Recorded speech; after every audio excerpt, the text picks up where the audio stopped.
Raising a child is useless, not at all. Hiram clutched the bottle and cried, moaning. He had been repeating the same story for 30 minutes. Roderick had no choice but to accept his childhood friend's drunkenness with a look of shame.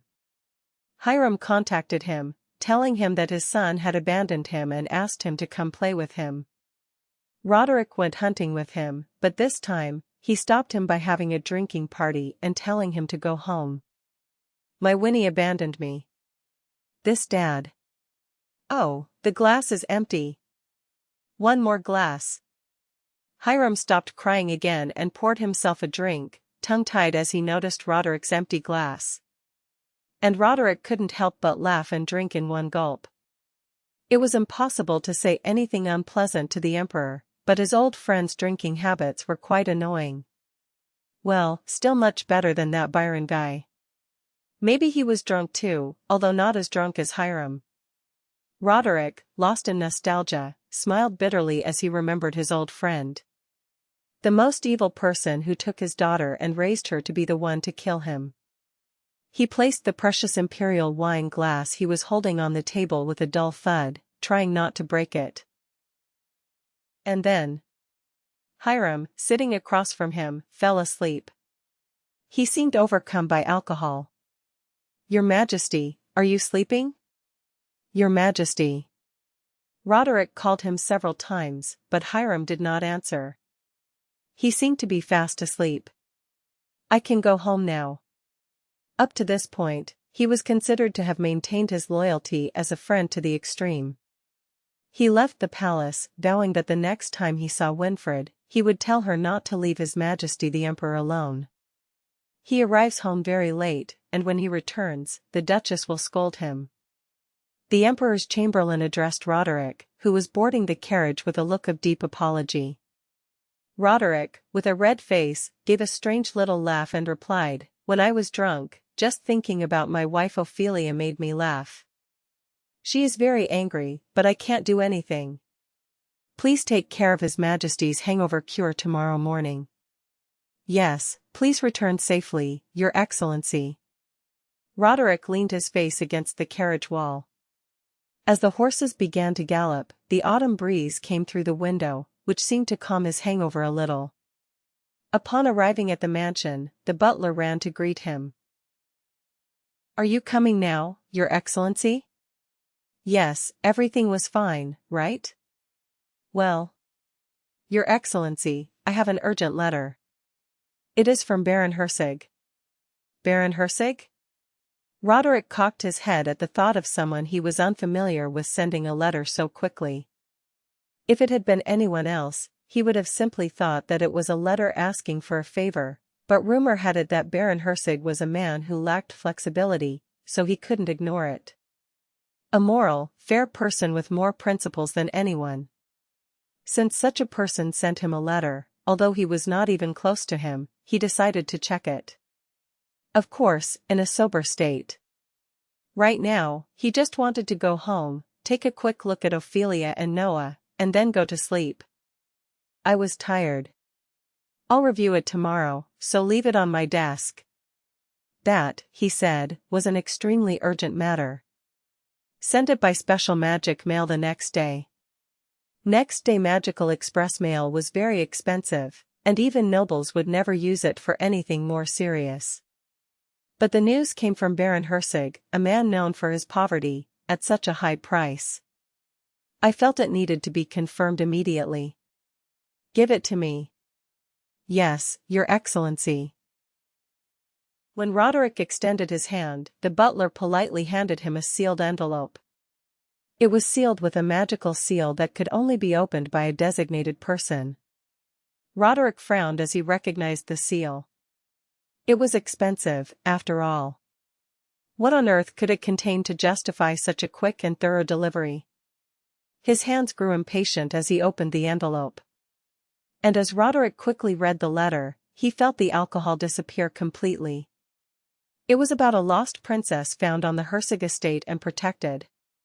He had received quite a few reports like this before, but they were all false. But the contents of the letter were too detailed to dismiss this one as the same. There was even a story written about the necklace that went missing with Isla, which had never been told to anyone. Roderick ran straight to the mansion to find Ophelia, eager to share the news with her as soon as possible. Ophelia. Shoo, he just fell asleep. And when Roderick found her, she was putting her son Noah to sleep. Noah tossed and turned in bed for a moment at his father's loud voice, but a few pats from Ophelia quickly lulled him to sleep. Why do you seem so surprised? What's happening? And Ophelia, who came out of the children's room, wiped her husband's face with concern. Roderick handed Baron Hersig's letter to his wife with a quick wave of his hand. This letter has arrived. Read it quickly, Ophelia. What kind of letter was this? Seeing her husband's unusual display of composure, Ophelia hurriedly read the letter he handed her.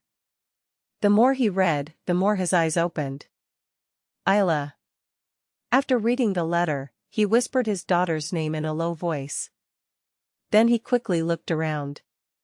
She wanted to share more details, but she was worried that someone was listening to her. First, let's go to the room. Only after dragging Roderick into the couple's bedroom, away from people's sight and ears, was Ophelia able to open up and confess her feelings. What do you think, Roderick? This time, it seems real, right? This necklace looks like it was made to commemorate Isla's birth. He spoke quickly, his voice a little excited. He seemed to be thinking the same thing as Roderick. Because it was impossible to describe it in such detail without seeing the necklace in person. It also coincides with the message of His Highness the Crown Prince. He said it would appear in a form completely foreign to Byron. Roderick nodded and opened his mouth. His face was also red with joy and surprise. The couple contemplated Baron Hersig's letter in silence for a moment, overcome by the immense joy of perhaps soon being reunited with their lost daughter. And just when that joy had dissipated, Ophelia opened her mouth in a worried voice. Who is Baron Hersig? Maybe it's not one of them? The possibility arose that this letter was a trap by Byron. Well, he doesn't know him, but I doubt it. I know that the Baron is upright and honest. And, even if this is a trap, I'll have to check it out. Roderick responded with a voice that had suddenly calmed down. And he was somewhat certain that the girl Baron Hersig was carrying was indeed Isla.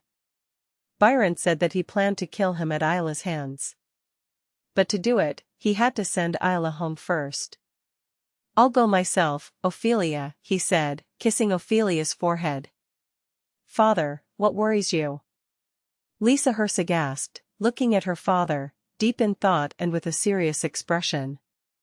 The Baron called his daughter into his office, telling her that he had something to say, and sat there in silence, staring into space for 5 minutes, as if he were in deep thought.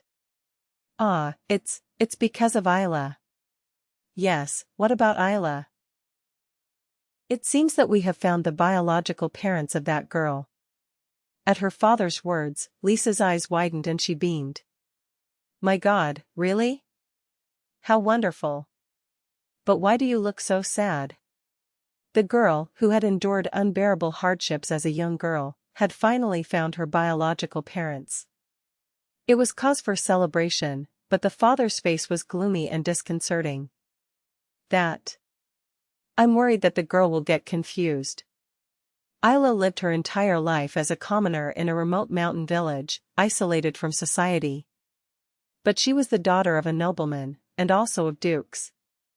It saddened him to think of the confusion a young woman would experience if her status suddenly changed overnight.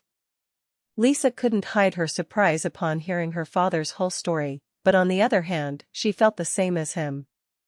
What worried him most was the surprise and confusion Isla would feel. Normally, a girl Lisa's age would be jealous that a girl of lower status suddenly became a princess. Lisa, raised by extremely kind parents, did not harbor that darkness in her heart. That's why I called you. I think it would be easier for the girl to talk to you, someone her age, than to me, who is old enough to be her father.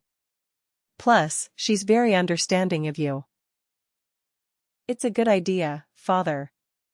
I will speak to her before His Excellency the Duke arrives. Lisa beamed, looking very confident.